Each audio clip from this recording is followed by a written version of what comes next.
makakita kung paano kinagat ng aso ni Josie ang hita ng biyenan ni AJ. Ayan.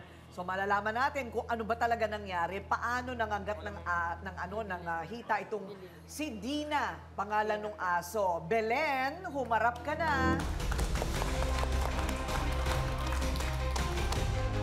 Obligasyon mo yan, Josie. Di ba, hindi siya... Bakit alam niyo ba kung sino nakakagat? Kung aso ko talaga?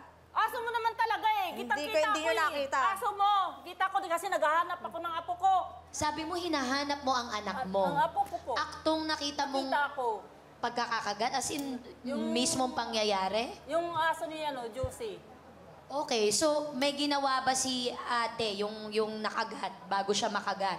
Like, tinakot ba yung aso? Tinapakan? Sinaktan? Hindi naman po. Basta nakita ko lang na nakagat. Kasi lumabas siya eh. Nagpapabarya ng pera.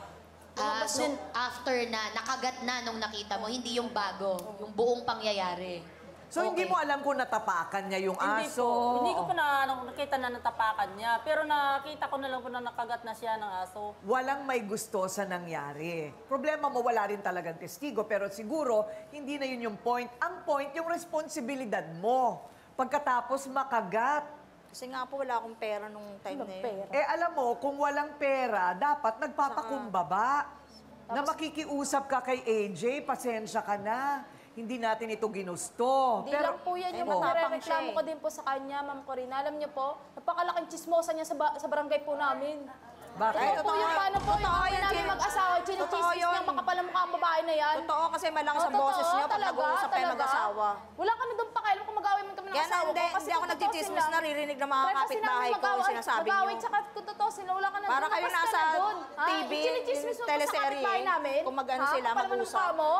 So meron palang pinanggagalingan pang iba, yung buwisit niya. Alamin naman natin kung ano ang itetestigo ng kakampi ni Josie. Siya naman ang magpapatotoo na bastos at siga raw. Makipag-usap itong si AJ kay Josie. Dahil pagka syempre binubungangaan ka, parang ayaw mo rin nun. Nagdidilim yung paningin ko sa kanilang dalawa. Baka ipatay ikaw, mga agat. Eh, oo, pero... Sa kanya ngayon eh. Hindi, Iba na yung tao hindi, na yun ang point ko, hindi nakakatulong yun. Totoo Para po yun. masolusyonan ng problema. Kaya Eto na po. kinakalma ko nga po sarili ko ngayon eh. Kalmado ka na ng lagay na yan? Totoo po. Dahil, Kalmado bibigyan kita po ng po. gamot. Bigyan ng ate ba nito? Teka muna, sandali lang. Joe, humarap ka na.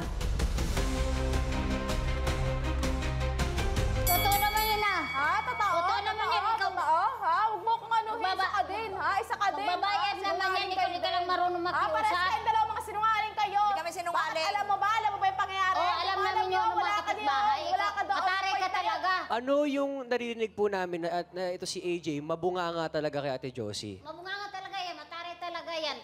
Maraming kalaban yan doon sa kapitbahay namin. Bakit siya maraming kalaban sa mga kapitbahay ninyo? Sa itsura, sa mukha niyo, maraming kalaban yan doon. Kahit magtanong kayo doon, alam na mga kapitbahay yan. Kasama rin natin today ang mismong nakagat ng aso. Opo, ito po, nandito po sa audience si Mami Alma. Mami Alma, hello po. Nanay, o dyan ka lang. O ano? Ako yung nakagat ng aso, tapos kayo pa matapang. Hindi kami matapang. Nanginginig ako! Nanginginig ako! Nung time na yun nakagat ako! Hindi ba niyo alam? Natapakan. Ha? Alam mo, ito ang nakagat sa akin! Oo, nakita. Pangil! Pangil na yung aso niya!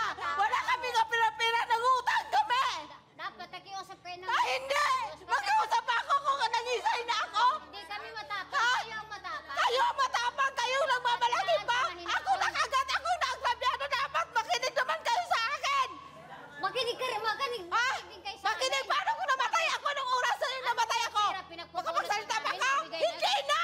Wala nang mangyaring pakiusap kung natigok ako nung time na yun! Nay, Alma, huwag ka na masyadong magsisigaw. Kasi baka atakihin ka sa puso. Hindi po, okay lang po ako. Okay, o tama na. Sige na. Okay, pakita mo nga, pasilip nga nung, ano, dito may pakita. Direct, eto, oh. Ayan. Ah, malaki-laki din, ano. Malaki. At parang malalim kasi may Pangil po, hematoma pa. pangil. May pasa. Opo. June 27 po nangyari yan. Madalas ako makakita ng kagat ng aso, mababaw ito. Mababaw pa to, ate. May pressure mababaw, pero nakagat pa rin siya. Nay, Alma, natapakan mo ba yung aso? Hindi po. Bakit galit sa'yo yung aso? Hiwang ko po. Kasi talagang pinuntahan nagulat ka? lang po ako kasi nagpapalit po ako ng pera. Kasi galing po ako naglalaba, labandera lang po ako. Tapos nagpapalit ako kasi bibili po ako ng bigas. Ngayon, nagulat na lang ako, bigla akong sinakmal nung aso. Ito si Evelyn Pedraza, naghanap sa apo niya. Yun ang nakakita sa akin. Kaya inalalayan niya ako, nanginginig kasi ako. Nanginginig ako, sa sobrang takot nilalagnat pa ako.